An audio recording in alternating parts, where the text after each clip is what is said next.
disappointed with the outcome of the game, but we certainly congratulate Jim and his staff and his team. They played real hard and deserved to win the game tonight. So like I said, there was nothing about our play that was good enough to win, and we weren't good enough on offense. We didn't shoot it well enough. We didn't do anything well enough offensively to win the game. Our defense was just okay, so you know, it's what you get, and we're disappointed. But like I said, we congratulate them because they certainly played much better than we did. Kevin, after Maryland, any chance that there was any kind of letdown, even in the face of the rivalry and everything? I don't know. I don't know. I sensed it a little bit today at our shoot around. Okay. I sensed it in the locker room, and you know, it's really the first time that we've had a game where Mike's been off. Mike just wasn't, you know, didn't have a good night, and I can even see that in the shoot around. And it's unfair.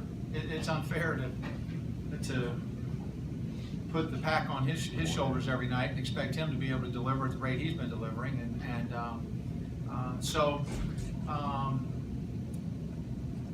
we needed probably Mike to do what he normally does and some other guys to do a little bit more. And you know, Mike had a bad night. I think that caused some panic in our team, and we didn't have enough. We didn't have enough firepower going on to solve the problems. With Jamel not out there, do you feel like other guys are trying to do too much at times, and maybe getting too much in the one-on-ones? Or no, I just felt like that we weren't doing anything well. It wasn't that I felt like we were trying. I thought maybe Mike was trying to do too much. He was the one that I felt like was trying to do too much, and again, it just seemed like a game of frustration for him because he could never really get himself on track. With Jamel out tonight, Kevin, insinuated that your all's team and offense function. I mean, what from this loss do you think you learned about your team without him in there? Well, hopefully we won't have to be without him very much, but you know, he's a pretty good player, and you know, his numbers speak to that. But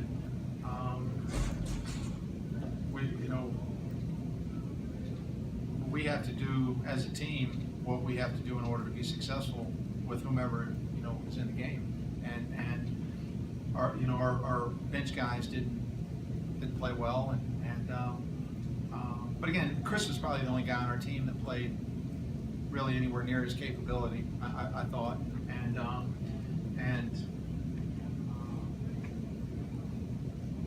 it wasn't because they weren't trying. It's just it wasn't happening. You sort of seemed to turn to Chris, the point guard, towards the end of the second half. Is that something you guys have been working on, Chris? That's something you feel like you could continue doing throughout the season? Well, in practice, you know, the coach will sometimes put me at that spot a little bit. I've been in both spots, so I felt comfortable with him putting me there and trying to make plays. I just wanted some clarity on Jamel. Is it a one-game thing, or is it, were the guys aware of this during the shoot-around this morning, or was it late developing? They were aware of the shoot-around. Did it impact them emotionally, do you think? I couldn't tell you.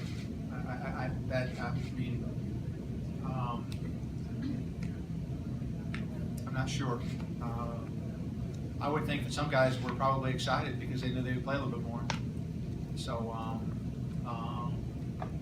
did it affect some of the other guys? I don't know. Did it affect some of the regulars? Maybe. Did it affect Mike? Did Mike have to feel like he had to do more? I hope not. But and I'm not trying to be ugly in answering this question, but I'm not inside their heads. I really don't know what they feel, and I try to help them feel what they need to feel, but I don't always know that I accomplish that very well. I guess the one I've asked first, did it take some wind out of y'all to kind of Jamel wasn't playing? I mean, we all knew that we had to step it up a little bit more, but it came out. They competed harder than us, so it's happened. Chris, do you think this loss is this going to sort of serve as, for you as a senior, Mike, Sheldon. Do you think this will serve as sort of kind of a motivational tool for you guys going on through the season? I think it has to. I mean, it hurts a lot now, and I know it hurts Mike and the other seniors just as much. But there's a lot of basketball left to play, and we got to just turn it around and start some practice and everything like that. So, I mean, it hurts now, but we got to get over and turn into a positive later down the road. Chris, Last question. Kevin, you started the game with Damon at point guard. You started the second half with Justice. Is it disappointing that those guys weren't able to step up and produce something for you when you really could have used them to without Jamel? Well, I mean, it wasn't like they weren't trying to produce. It wasn't like they weren't trying to do their best. And so they were out there competing and doing what they could do. And tonight, along with the rest of the guys that I put in the game with them, it wasn't good enough. And what I had to do, the contributions that I made weren't good enough, and the contributions that our team made, well, it wasn't good enough tonight. And so key stretch in the game was the end of the first half. We've got a 10-point lead, and we kind of get individual and lose concentration and focus and take some bad shots and have some bad defensive possessions, and they have a 9-point run, and that gave them the momentum going into the half, and we never really recaptured the momentum, I wouldn't say, for the rest of the game. Thank you. Thanks.